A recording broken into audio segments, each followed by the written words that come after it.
Iran is one of the most closed-off countries in the world. But for the past year, something seems to have been changing. In this Islamic regime, ruled with an iron fist by the mullahs, some women are daring to defy the rules and risking their lives in the process. Across the big cities, amid hijabs and chadors, some women are shedding their headscarves. This is the case for Djina. Hello. A young 32-year-old Iranian woman who has given up on more traditional clothing, a move that's considered provocative by religious leaders. I used to wear something around my neck to go out in public or somewhere official, and I would cover my head. But now I don't even wear a scarf around my neck. I won't wear a hijab anymore. It's a way to show that I am resisting. This seemingly unremarkable act carries a great risk. Djina could be arrested by the morality police who lie in wait all across the country. Morality police officers such as these women dressed head to toe in black hunt down all those who don't wear their headscarf correctly. Aren't you ashamed of doing that? You don't have to do this. I'm begging you, leave her alone. Let go of me. Let go of me. Some women are beaten and taken away by force.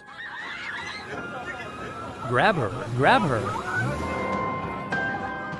According to Islamic law, Djina could receive up to 72 lashes for not wearing the hijab. We're not afraid anymore, and we have to show that we're protesting one way or another. The young generation don't want to wear the hijab anymore, unlike the previous generation.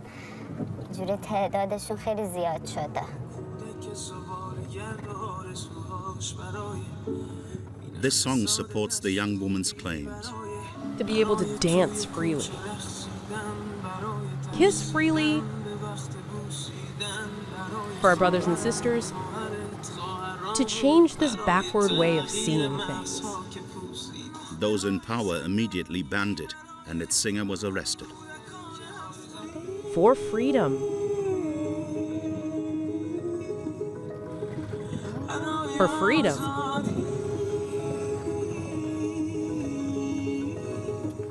In Iran, there is a long list of things that are prohibited, and women are on the front lines trying to reclaim more of their rights and freedoms. Iran is a huge country of 90 million inhabitants, neighboring Iraq and Afghanistan.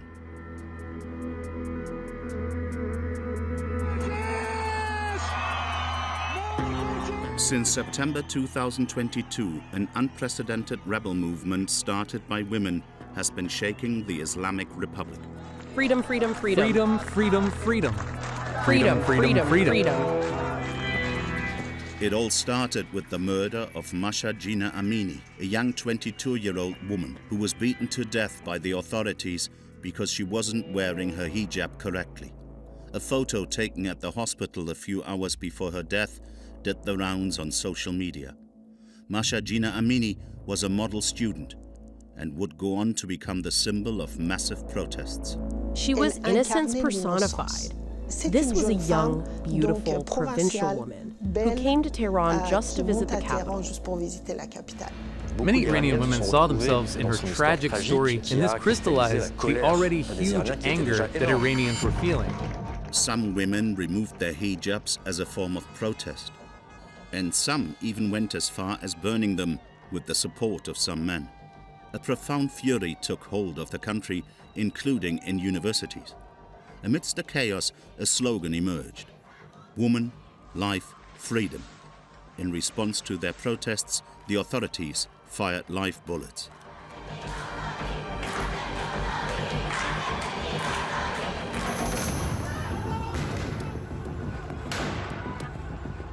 Allahu Akbar. The violence was documented on social media. It was impossible for a Western journalist to freely investigate in Iran. So, to tell this story of a country fighting for its rights, we got in touch with Iranians via encrypted messaging They're going to share their experiences secretly and anonymously, sometimes even filming themselves. Here, women wear the hijab in a really free and relaxed way compared to other places in Tehran. Are you here for me? Get out! Go. Yes, put your clothes back on properly and then come back. They're all risking their lives by denouncing the mullah dictatorship, a regime that uses extensive censorship. We must delete this part. Corrupt dignitaries who hoard the country's wealth. They keep it all for themselves. They've created a group and share everything out between them. Determined authorities who terrorize their opponents beyond their borders. I see my dad, he's been arrested, he's in a car, blindfolded. I'm heartbroken for him. An investigation into this off-limits Iran, where young people dream of freedom within a regime that continues to suppress it. In Iran, women can't openly talk about the oppression they suffer. But behind closed doors, we meet Djina, the young woman who refuses to wear a hijab.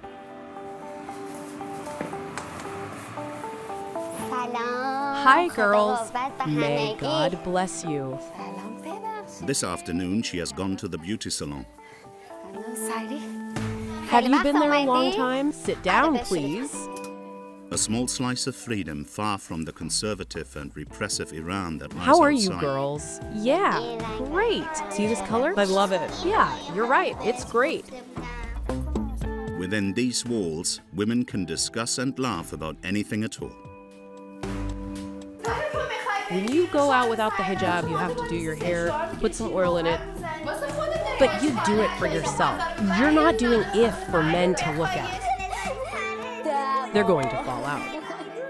When I have a headscarf on my head and I have to wear a long tunic, I put lipstick on to feel seen. It makes me feel alive. When you're in black all the time with gloomy clothing on, you look lifeless. Exactly. We dress how we want to and say what we want to here. Not like outside. Being a woman is really hard. They constantly belittle us. Lots of women would prefer to not be a woman and to live in a man's body. The courage of Djina's generation amazes Marjan, who owns the salon. At 40 years old, she always wears the hijab outside. My generation were also against it. But we had no choice because our parents forced us. This generation is supported by my own, so it's easier for them to protest. Djina's day-to-day life is similar to millions of Iranian women. She's married and mother to a little 3-year-old boy, Soros. It es Pooh, the bee. Over time, the young woman has learned to play by the Islamic rules. For her clothes, her wardrobe is divided into 2. Sadly, I've got 2 types of clothes. Religious outfits like this one.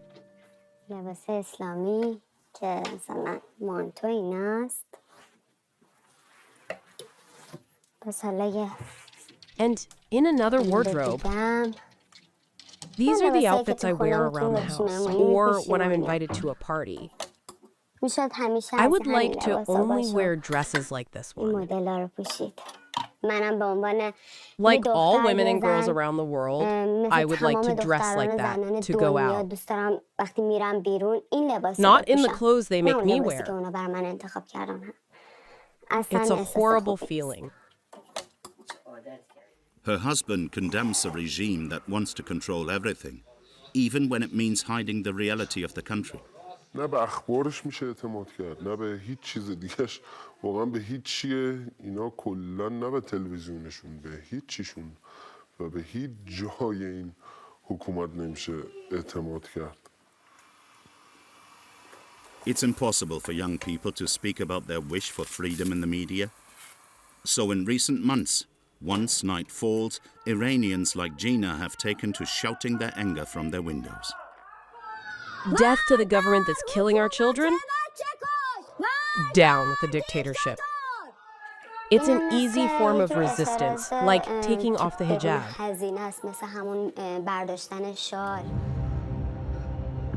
And these Iranians don't hesitate to lash out directly at the head Death of the regime. to Khamenei. Like many Iranians, Djina condemns a theocratic regime that is capable of murder if it means staying in power.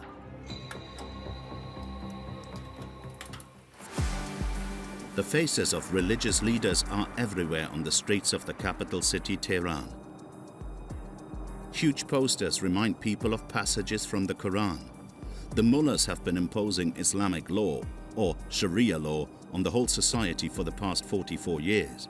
But many Iranians are doing everything they can to escape it.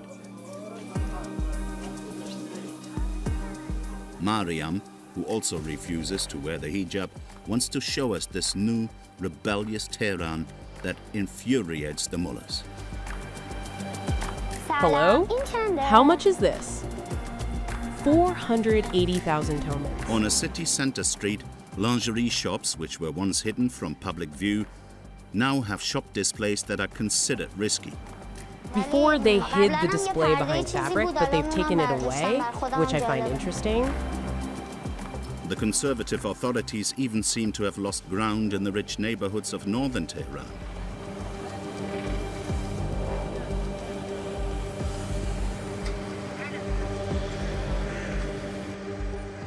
In this ultra-modern shopping center, it almost seems like you're in Paris or New York.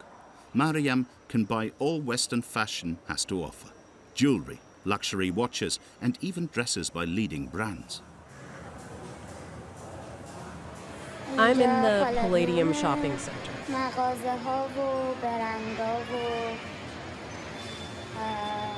You can find products here that don't exist anywhere else in Tehran. To the great despair of religious leaders, couples even walk hand in hand here, and it's rare to see a girl in a hijab. Most women wear the hijab in a really free and relaxed way compared to other places in Tehran. Clothing fashion has changed. It's not that the regime has accepted it. It's not that the regime made this change. It's women who have pulled back their rights a tiny bit at a time. In Islamic Republic propaganda, their idol is having women at home. Women can work without the agreement of their husband. Women can leave their house if their husband doesn't agree. A woman's life is worth half the life of a man. That S in the penal code. De la vie d'un homme. Ça, c'est dans le code pénal. This archaic vision of women's place in society is highlighted in the mullah's propaganda on state television channels. In this footage from February 2023, Ali Khamenei, who is the highest religious authority in Iran and aged 84, takes center stage surrounded by hundreds of little girls who are covered from head to toe. Mothers and daughters are all soldiers. This is Iran. Look at my country. According to the supreme leader, those who don't want to conform to Islamic law are enemies. We will not allow this. The government of the Islamic Republic will settle the score with these criminals. God is great. God is great. God is great. Khamenei is our guide. Long live the Islamic Revolution. In this other clip produced by the authorities, Madam, one moment. Do not enter. Put your a hijab on. security officer asks women to cover themselves before being able to enter the underground. Do it, and then you'll be able to go in.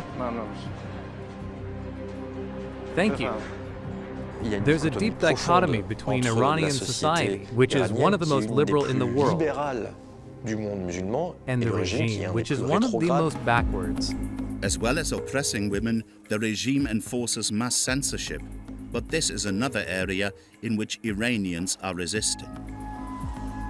Mariam, our guide to rebel Tehran has led us to a little shop or a bookstore that is disobeying the mullah's orders. In theory, Western music is prohibited, but here you can get your hands on records by the biggest international stars, like the Village People and the Beatles. And under a pile of books, amazing souvenirs from an era when religious leaders weren't in power. At that time, big musicians gave concerts in Iran, like Frank Sinatra or Enrico Macias. That was from a charity concert. To make it onto the shelves in Iran, all books must respect very precise rules, decreed by the Minister of Islamic Guidance. We can release anything that is considered anti-religious. So books that mention sex, drugs, or alcohol, they have a problem with that. Rules that infuriate Mariam. We live in the same country, but there's a really big disconnect between the people on one side and the leaders of the regime on the other. The gap is huge. It seems like we live in a parallel universe. Western films aren't spared censorship either. Every second must be checked before they are broadcast. This young woman, who works somewhere in Tehran as part of the regime's censorship process, has agreed to show us their radical methods. The risk is exceptional.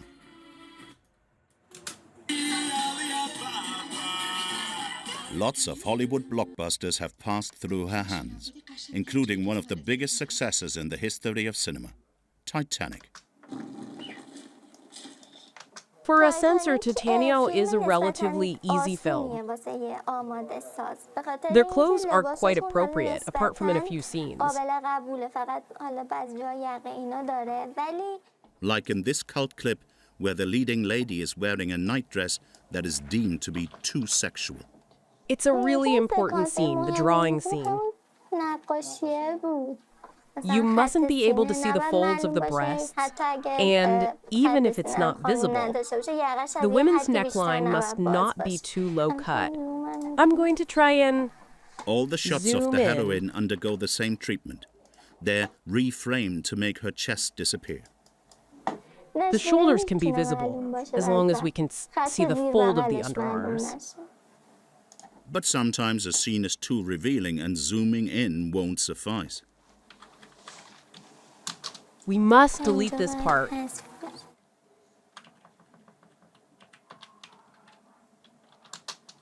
It's cut the scene down a lot, but that's the way it is.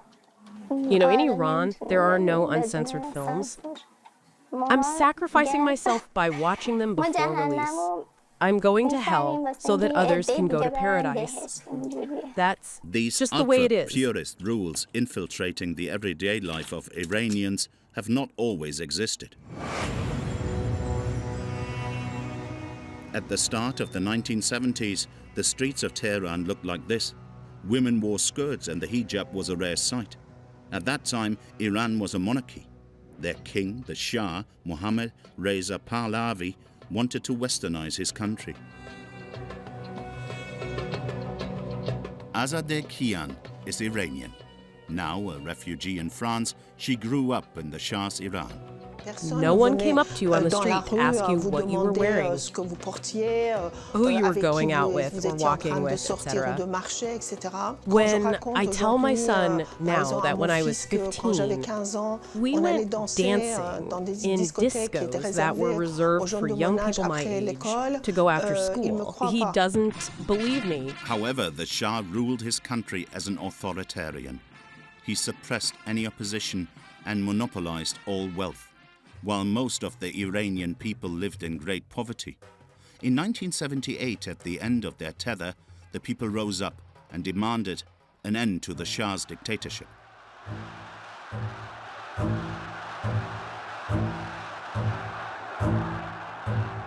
Death to the Shah! Death to the Shah! Death to the Shah! In the aftermath, one face kept appearing, that of a Shiite religious leader, the Ayatollah Khomeini. At that time, he was a refugee in France, in the small village of Yvelin, Neufle-le-Château. By his side was Mohsen Sasegara, a young militant Islamist.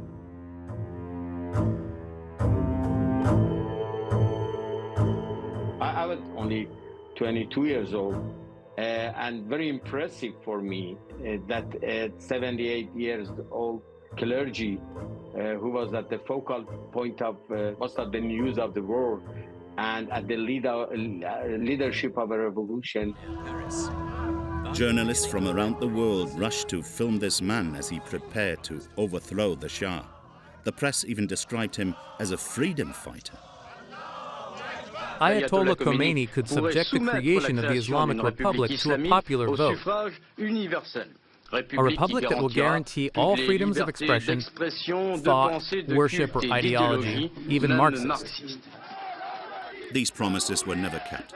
At the start of 1979, under popular pressure, the Shah relinquished power and the Ayatollah returned to Tehran as a hero.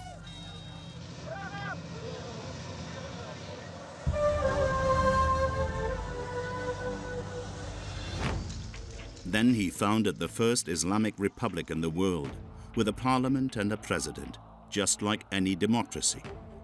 But in reality, Ayatollah Khomeini seized all power and established a religious dictatorship. He became the supreme leader. That is to say, he was absolute power personified. The supreme leader is the real president. The supreme leader is the commander-in-chief of the armed forces. The supreme leader is the person who is named for life. His first followers, including Mohsen Sasegara, felt betrayed. We thought that we are going to make heaven on the earth, a spiritual regime, a new way in politics. We didn't know that such a way will pave the way. We realized he'd lied to us. We realized there would be a regression in terms of women's rights. For example, the legal age of marriage for girls was 18 years old under the Shah, but it was brought back to 9 years old under the Islamic regime.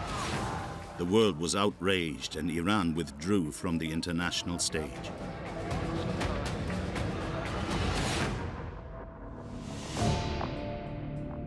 Today, more than 3 out of 4 Iranians would like the mullah's dictatorship to end. Since September 2022 and the murder of Mahsa Amini, who was beaten to death by the morality police, people have been attacking all symbols of the regime. Molotov cocktails thrown at mosques, portraits of religious leaders burned in public, propaganda posters destroyed, and anti-regime tags graffitied. Across the country, thousands of Iranians are unwavering in their defiance of the authorities. In autumn 2022, high schools and universities became impassioned about the issue and took to the streets. The authorities feared a youth rebellion more than anything, so they ordered students to be arrested, as this confidential internal memo that we have managed to obtain shows. It came from the Supreme National Security Council and is addressed to the Minister of Education. The disruptive constituents must be arrested outside of their educational establishments and handed over to the judicial authorities. Hundreds of arrests followed. What was more surprising was that thousands of schoolgirls were also victims of mysterious gas attacks. The gas used caused nausea, vomiting, and breathing problems.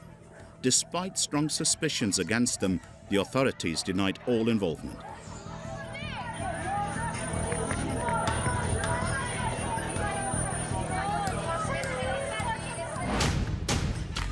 Very soon after, to quieten the widespread uprising, the regime decided to employ even more barbaric methods. It gave the order to open fire on protesters.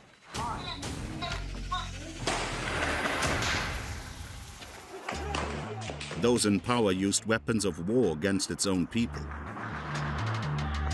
Lift him up. Lift him up. Thousands of people were wounded.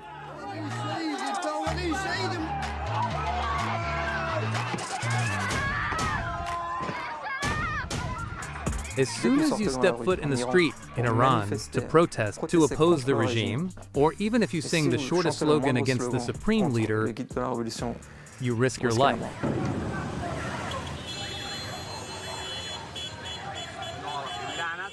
In this terrifying footage, a protester on the ground is beaten up by pro-regime militia. After he's beaten to a pulp, a man on a motorbike rides over his body. After several minutes of relentless violence, he's finally killed.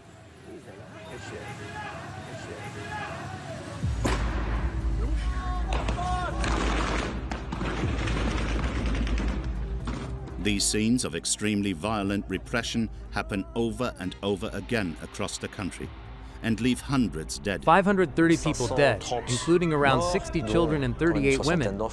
They're the sort of figures that make your head spin and allow us in a way to measure the breadth of the repression in Iran and shows what the regime is capable of. The regime defines itself as the incarnation of Islam. Therefore, if you act against the regime, to them that's as if you're acting against the religion itself.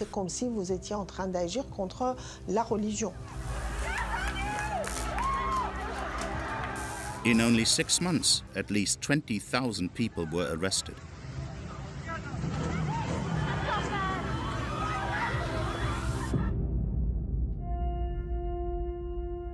A woman who was victim to this repression after attending several protests wanted to share her experience.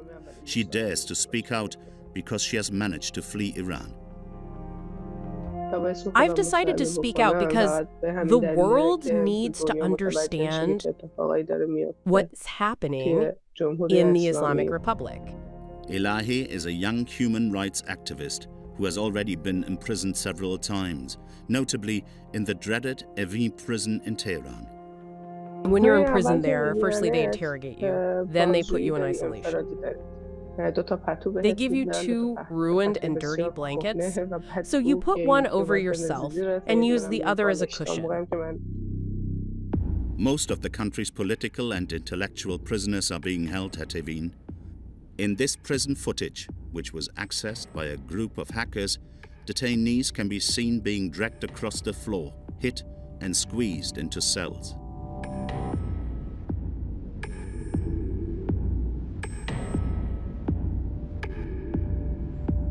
It's a very bleak place. There are no lights. You don't know what time it is, if it's day or night. You have no way to tell how much time has passed. At the end of November 2022, the young human rights activist was arrested at home, and this time she was taken by force to a secret detention center. I was blindfolded the whole time. I was harassed and tortured. They made me take off my clothes. In fact, they took them off by force. They started to humiliate me by mocking my body. They said my skin was ugly, and then they started to touch me.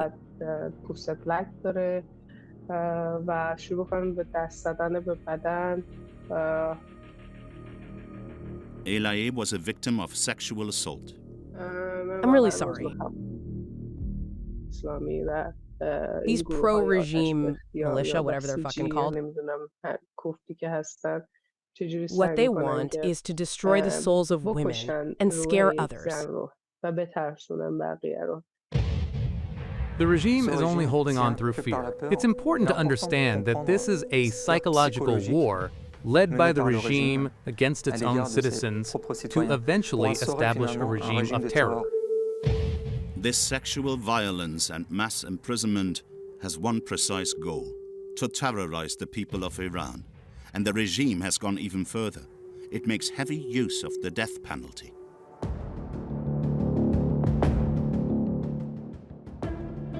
It often takes place in public. Many of the condemned are hanged using a crane. In 2022 alone, at least 582 people were executed. Among them were some very young protesters. 22-year-old Mohammed Mahdi Karami was a karateka. 23-year-old Mohsen Sheikha was a waiter in a cafe. And 23-year-old Majireza Ranavad was a fruit and vegetable seller. He was executed on the 12th of December 2022.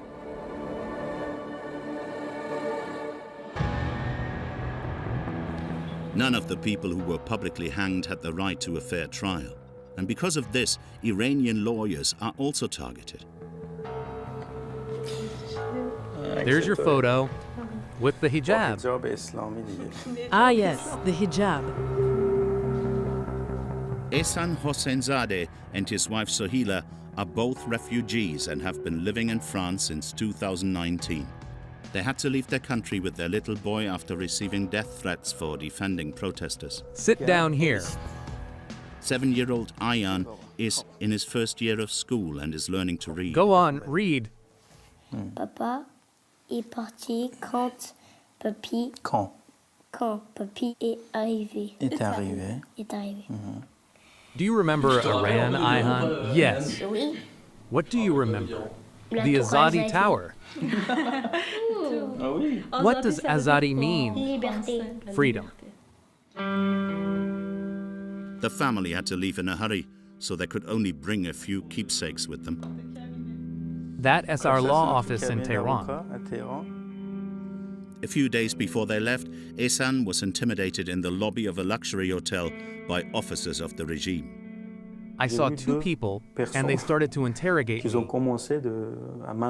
Why are you carrying out activities against the regime? I was in shock. Every moment we waited, we felt that at any moment they will come looking for us. We were ready to go to prison.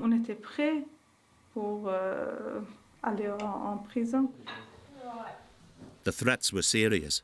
Ehsan regularly receives calls for help from his colleagues who are still in Iran. The president of the bar has sent us a message. Apparently, they're checking all our facts and our gestures. Over the course of these past few months, more than 50 lawyers have been arrested in Iran and tortured just for defending political prisoners in Iran.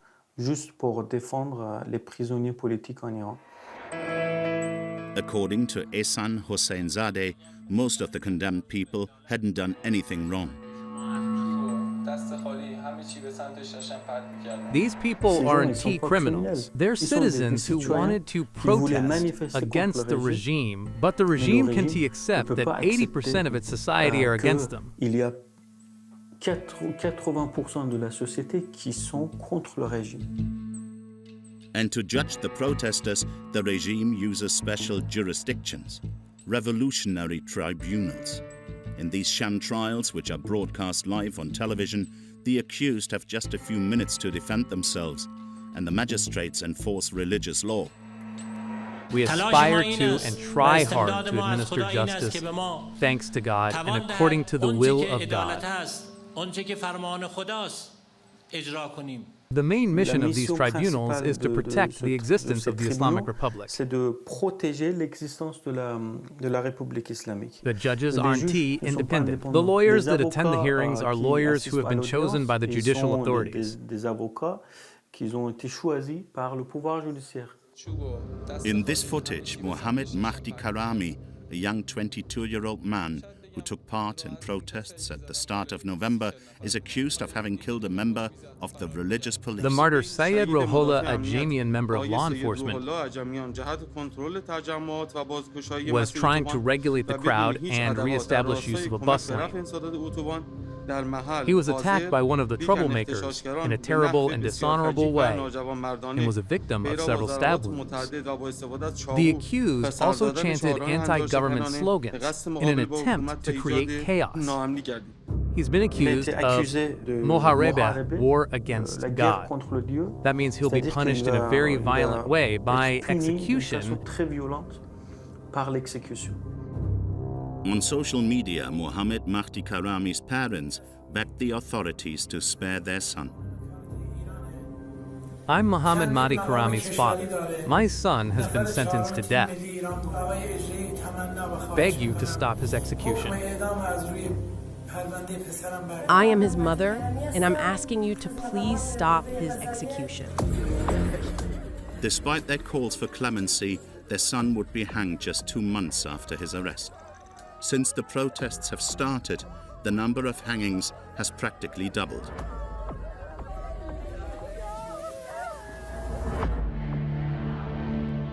This ultra-violent Iranian regime doesn't only terrorize people in its own country, it hunts down its opponents well beyond its borders.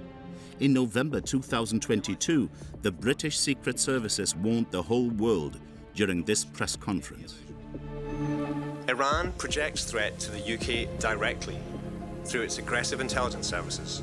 At its sharpest, this includes ambitions to kidnap or even kill British or UK-based individuals perceived as enemies of the regime. We've seen at least 10 such potential threats since January alone. No Iranian opponent can feel 100% at ease and safe, whether they're in New York, Paris, or London. Unbelievably, a 19-year-old girl agreed to tell us about the awful kidnapping of her father by the Iranian Secret Services. He was a famous political objector to the mullah's regime.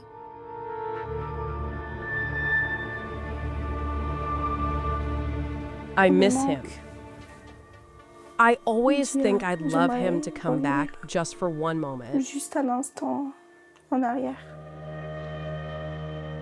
A refugee in France since 2012, Nia's father, Ruhullah, presented a news channel followed by more than 1 million people on the platform Telegram.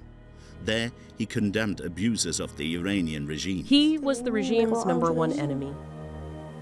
He was threatened several times. We're going to kill you on the streets.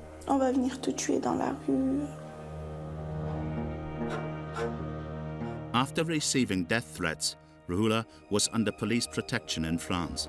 But in 2019, the Iranian regime set a trap for him. Ruhullah was contacted by an intermediary to carry out an interview with a religious leader in Iraq, a country that borders Iran. Despite warnings from those close to him, he flew to Baghdad.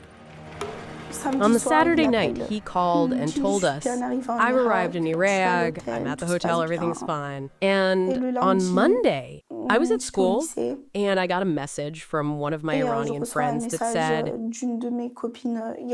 Niaz, is your dad at home with you right now? I said no, and she sent me a link. I clicked on it. I see my dad, he's been arrested, he's in a car, blindfolded. In this footage broadcast by an Iranian television channel, Niaz found out that her father had been arrested by an Iranian commando. Ruhullah is filmed in a car which would take him from Iraq to Iran by force. And that same evening, he confessed on TV. I watched it on TV. I am Ruhullah Zam, founder of the site Ahmad News. I regret what has happened these past 3 or 4 years, the interviews I gave to the medias. I also regret having trusted foreign states, like the French state. I'm heartbroken for him. Naturally, given the events, I must apologize to the whole of the regime. It makes me so angry.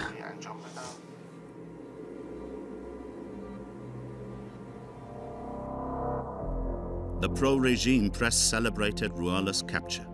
A few weeks later, he was found guilty of espionage and of insulting the sacred character of Islam, a crime that carries the death penalty. Spoke to him one last time on the phone. He said, "My darling, how are you? Know that lots of things are going to happen. But whatever happens, you keep studying and don't give up anything." I said to him, "What do you mean? What's going to happen? Why are you saying goodbye?"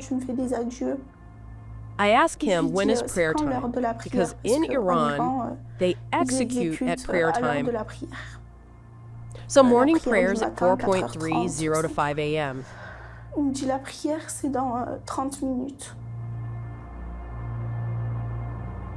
Okay. Ruhollah was executed 48 hours after his conviction. Oh, it's really hard. Every time there's an execution, I'm furious. I'm filled with hatred. The dramatic capture of Ruhollah was incited by the armed branch of the religious authorities, the Islamic Revolutionary Guard Corps.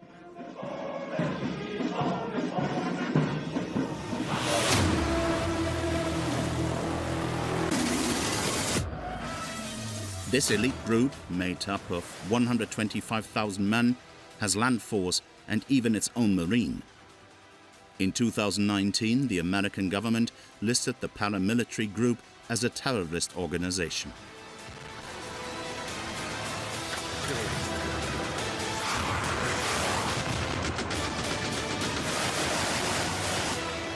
Islamic Revolutionary Guard Corps land forces. The Islamic Revolutionary Guards have no limit. They have no problem directly threatening citizens of Western countries that dare to criticize the Islamic Republic.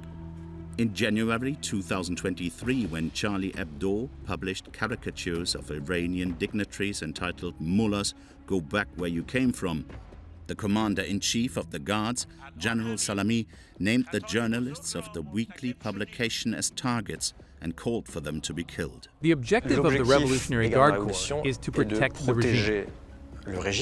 In that way, it's an ideological army. In any case, their name says it all. They're the Islamic Revolutionary Guard Corps, not the Iranian Guard Corps. The Revolutionary Guards were created to protect the system. As well as protecting the regime, the Revolutionary Guards also defend the particular interests of Iranian leaders. They have a stranglehold on all key sectors of the economy. For this reason, they've created several holding companies, such as Khatam al-Anbija, which is worth more than $10 billion. Khatam al-Anbija reconstruction headquarters has moved towards super projects. This company, with its opaque finances, manages oil and gas fields, hydro dams, and even public transport. These days, we're talking about 60% of the Iranian economy being in the hands of the Revolutionary Guards via companies that are directly affiliated with them or companies that are closely linked to them. Clearly, in Iran, it's very difficult to do business without identifying yourself to the Revolutionary Guards and without them profiting. In Iran, you can do anything if you're an entrepreneur or a big businessman without the regime allowing you. This monopoly on wealth held by the dignitaries of the regime, who are extremely corrupt, is one of the causes of the extreme poverty that affects almost 1 in 2 Kitchen Iranians knife, vegetable knife, peeler. Ladies, gentlemen. Since the intensification of international economic sanctions imposed on Iran in 2018 for not respecting the nuclear agreement, the situation has worsened to a dangerous extent. Prices jump up by 40% every year. In Karaj, a city of 1.5 million inhabitants to the west of Tehran, communities have been hit hard. Hello, excuse me. Ali is 29 years old. Each day, as he does his shopping, he dreads the price increase. The eggs are 400,000 reals. Do you remember how much they were before? Yeah. How much was it? I think it was 320,000 reals, was it? That wasn't too long ago. Yeah, I think so.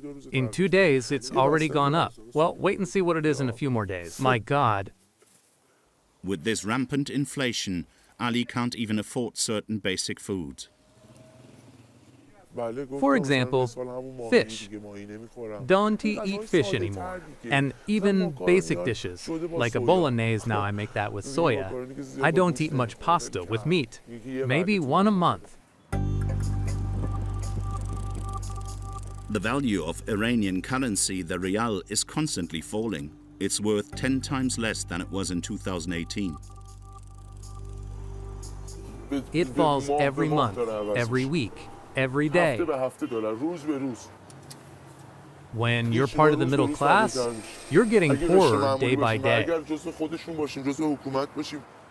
At the ATM, Ali can only take out 2 million rials.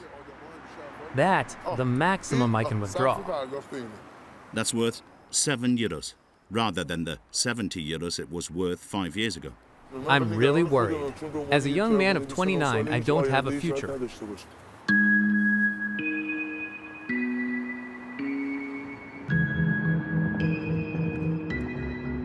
Ali is a craftsman.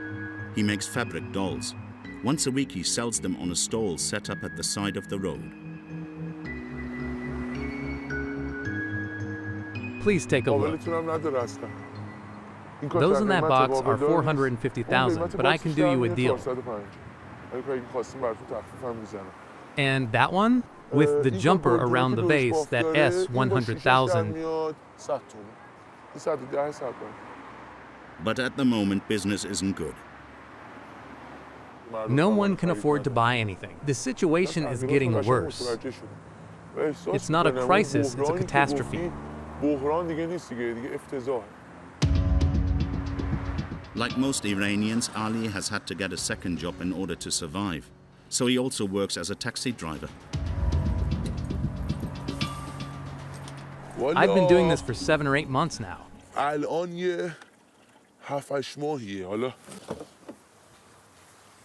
It seems like the government is doing all they can to ensure we can live comfortably. They want our daily lives to be unbearable so that we don't have any strength to protest.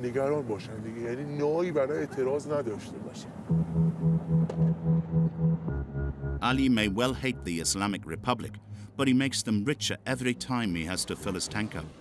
All the petrol stations in the country link back to the regime.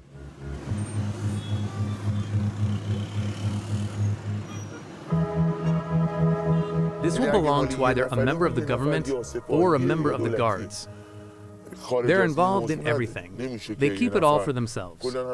They've created a group and share everything out between them.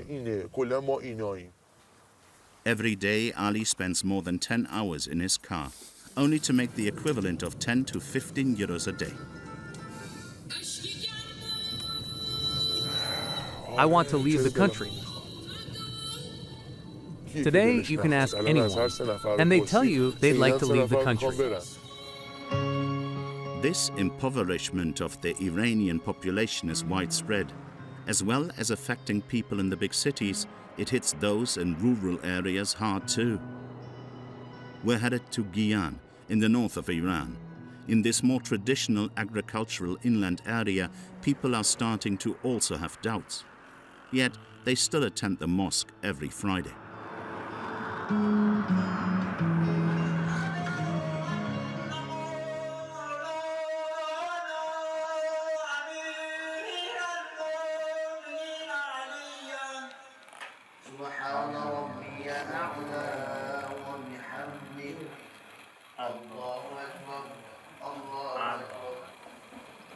Reza is 72. He has always lived in this small town of 5,000 inhabitants. Hello. How are you?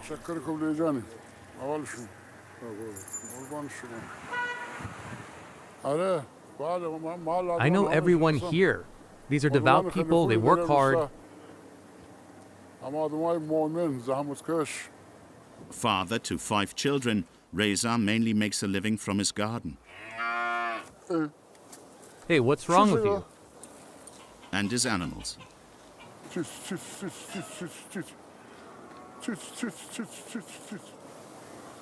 I've got garlic. I've got broad beans. Most of the things that people eat, I produce them myself. And that's enough for my family's needs. To provide for his family, Reza has rice fields just behind this house. Hello. May God keep you. Hello? How are you? As it's nearing the end of May, Thanks. his employees have started to sow the seeds. That's the shell of the grains of rice. We put them on top of the seedlings, which protects them from the frost and the heat. Reza drops his harvest off at a trader's near the market.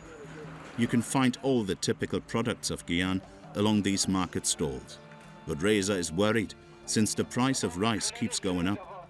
his wholesaler has noticed a fall in demand.